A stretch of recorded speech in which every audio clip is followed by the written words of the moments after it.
तो का हाल बा भाई लोग, उम्मीद करता नहीं कि बहुत अच्छा हो बोलो। भाई लोग बता दी कि हमार वीडियो 3-4 दिन से नहीं आवत, एक कारण हम बता दी तार लोग इनके कि देख सकत रहो सब हमारा घर के सामान बाटे। जैसे ही बाटे पलंग अभी ढकल बा, ठीक बा भाई लोग।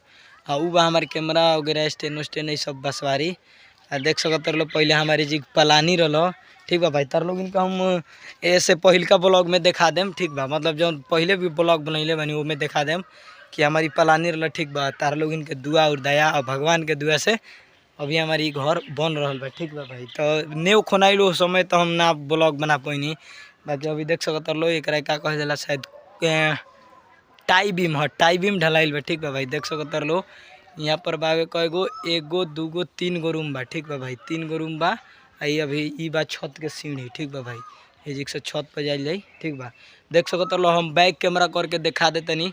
तो भाई लोग वीडियो बनाए के और ब्लॉग बनाए के हमार मेन मकसद बाटे कि थोड़ा हमार वीडियो कम ही आई, ऐसे कि थोड़ा हम बिजी रहते हैं, ठीक है भाई। तनी समझ सकत लो चेहरा भी हमारे देख सकत लो खटत मतलब काम करत करत भाई थोड़ा चेहरा उतर गया, ठीक बा। नहा धोआ के फ्रेश होकर हम डेली ब्लॉग बनाए, ठीक बा भाई।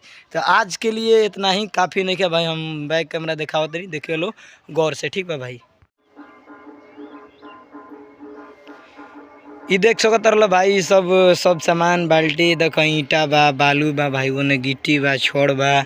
देख सकत रहो हमार कल बा, मोटर बा, ठीक बा भाई। देख लो ये बा अपन घर, ई बा जौन हॉल बा, हाउ गली बा, हाउ 2 गो रूम बा, ठीक बा भाई। एगो है 3 गो रूम बा, ठीक बा भाई। तो देख सकत रहो वीडियो में अभी देख लो, देखत रहो भाई, ठीक बा भाई। देख लो बगल में जौन जमीन बा वो अपने हो होने वाला, ठीक बा भाई। जौन माटी गिरल बा प्रिंस के नाम।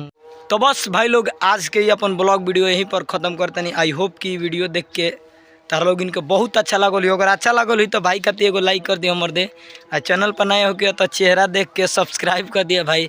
मिलल जी फिर से एगो दूगो नेक्स्ट वीडियो में, तब तक के लिए बाय।